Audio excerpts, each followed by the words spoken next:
Part 3। इधर जब कासिम घर नहीं पहुंचता तो उसकी पत्नी परेशान हो जाती है और अली बाबा के घर जाकर बड़े भाई को ढूंढकर लाने के लिए बोलती है। अली बाबा ढूंढता हुआ गुफा के पास पहुंचा तो वहां उसने भाई के गधे को घास चरते हुए देखा। वह समझ जाता है कि कासिम अंदर गया था और चोरों ने उसे पकड़ लिया है। अली बाबा जब गुफा के अंदर गया तो उसे कासिम की लाश मिली। अली बाबा लाश को घर लाता है और बिना किसी को बताए प्राकृतिक मौत घोषित करके उसका अंतिम संस्कार कर देता है। कासिम की पत्नी के कहने पर अली बाबा और उसकी पत्नी कासिम का व्यापार संभालने लगते हैं और उसके साथ रहने लगते हैं। वहीं जब चोर गुफा में आते हैं और कासिम की लाश नहीं देखते तो समझ जाते हैं कि खजाने का राज किसी और को भी पता है। वह गांव में जाकर पता लगाते हैं कि कुछ दिनों में किसके घर में मौत हुई है। चोरों को अली बाबा का घर मिल जाता है। चोर ने उसके घर के बाहर क्रॉस का निशान लगा दिया, जिससे रात के समय उन्हें उसका घर समझने में आसानी हो।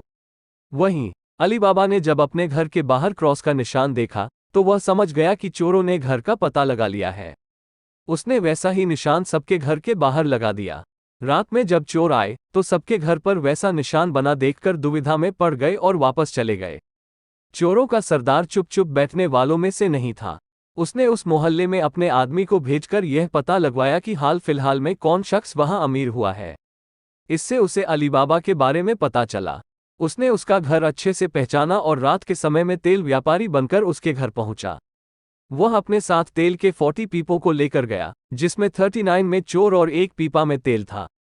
उसने सोचा कि रात में जब सब सो जाएंगे तो वो सब मिलकर अली बाबा को मार देंगे। उसने अली बाबा से दोस्ती की और रात को उसके घर पर ठहरने की इजाज़त मांगी। अली बाबा ने उसको खाना खिलाया और रात को रुकने की इजाज़त दे दी। अली बाबा की पत्नी को तेल के व्यापारी पर शक हुआ। उसने सारे पीपों को खटखटा कर देखा और वह समझ गई कि एक पीपा में तेल है और बाकी में आदमी है। उसने तभी एक तरकीब निकाली। उसने तेल वाले पीपे से तेल निकाला और गर्म कर बाकी पीपों में डाल दिया। सारे चोरों की मौत हो गई।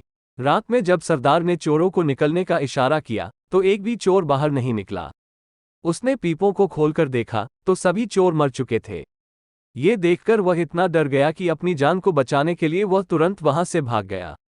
सुबह अली बाबा की पत्नी ने ये सारी बात अली बाबा को बताई, जिसे जानकर वह बहुत खुश हुआ। अब उन 40 चोरों के सारे खजाने का अकेला मालिक अली बाबा था। वह देश का सबसे अमीर शख्स बन गया था और खुशी खुशी अपनी बीवी बच्चों के साथ रहने लगा। कहानी से सीख: लालच मनुष्य का दुश्मन है। लालच करने से सब काम खराब हो जाते हैं। इसलिए कभी भी लालच नहीं करना चाहिए।